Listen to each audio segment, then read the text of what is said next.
Hello बच्चों, welcome to physics वाला। आइए बच्चों देखते हैं इस क्वेश्चन को। ये कह रहा है कि out of the following set of forces, यानी तीन वेक्टर दे रखे हैं, है ना। फोर्स एक वेक्टर क्वांटिटी है, तो तीन वेक्टर दे रखे हैं और उनका रिजल्टेंट जो है वो जीरो नहीं हो पाएगा। किस केस के अंदर? किस केस के अंदर रिजल्टेंट जीरो नहीं हो पाएगा? तो बच्चों आप ये बात जानते हो यार कि ट्रायंगल रूल जो होता है, यानी ए वेक्टर, बी वेक्टर, और जब ये वापस आ जाए इस तरीके से सी वेक्टर बन करके, है ना, तो ये क्लोज कर्व बन करके जीरो हो जाता है ना। ए प्लस बी प्लस सी बिकम्स जीरो, है ना। या फिर हम ऐसा भी कह सकते हैं कि भाई अगर दूसरी कंडीशन देखें हम triangle law of vector addition की, तो इस तरीके से आपने इस टेल से और इस हेड को अगर आपने मैच कर दिया, आपने इसको जोड़ दिया, तो ये जो सी वेक्टर है वो ए वेक्टर प्लस बी वेक्टर का ही रिजल्टेंट बन जाता है, ठीक है ना।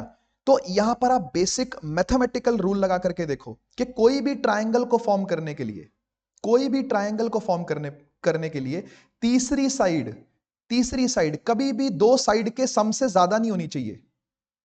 तीसरी साइड, कोई भी तीसरी साइड हो सकती है, वो ए हो सकती है, सी और बी के सम से ज्यादा नहीं होनी चाहिए। वो बी हो सकती है, सी और ए के सम से ज्यादा नहीं होनी चाहिए। वो सी हो सकती है, ए और बी के सम से ज्यादा नहीं होनी चाहिए। यानी सिंपली मैं ये कह सकता हूं कि ए प्लस बी जो इंडिविजुअली कैरी करते हैं अपना अपना मैग्नीट्यूड, ठीक है ना, वो उनका जो सम है, ठीक है, वो हमेशा बड़ा या इक्वल होना चाहिए किसके?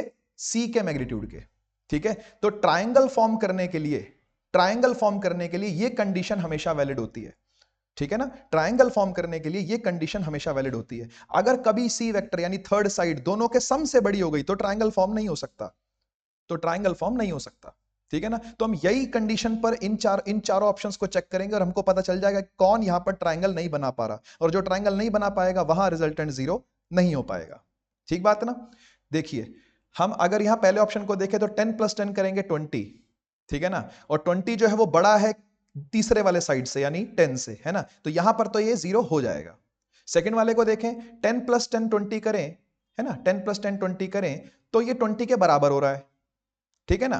और 20 + 10 करें 30, है ना, तो वो 10 से बड़ा हो रहा है। तो सम बड़ा भी हो सकता है और इक्वल भी हो सकता है, लेकिन ऐसा कभी ना हो कि इंडिविजुअल साइड जो है थर्ड साइड वो दोनों के सम से बड़ी हो जाए, ऐसा नहीं होना चाहिए, ठीक है ना। ऐसी तीसरे वाले में देखते हैं कि भाई 10 करें तो 30 हो रहा है ना, और 30 बड़ा है 20 से तो ठीक है। 20 + 20 करें तो 40 हो रहा है ना, और 40 बड़ा है 10 से, ये भी ठीक है।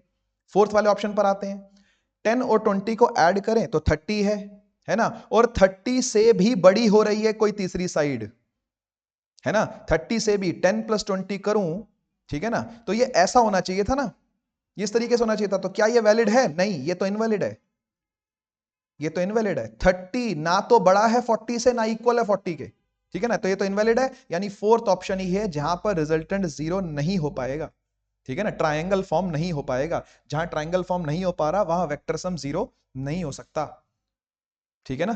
तो आई होप बेटा आपको ये कंडीशन समझ में आई, है ना, और आप इस आंसर को इजीली समझ पाए। चलिए मिलते हैं, थैंक यू।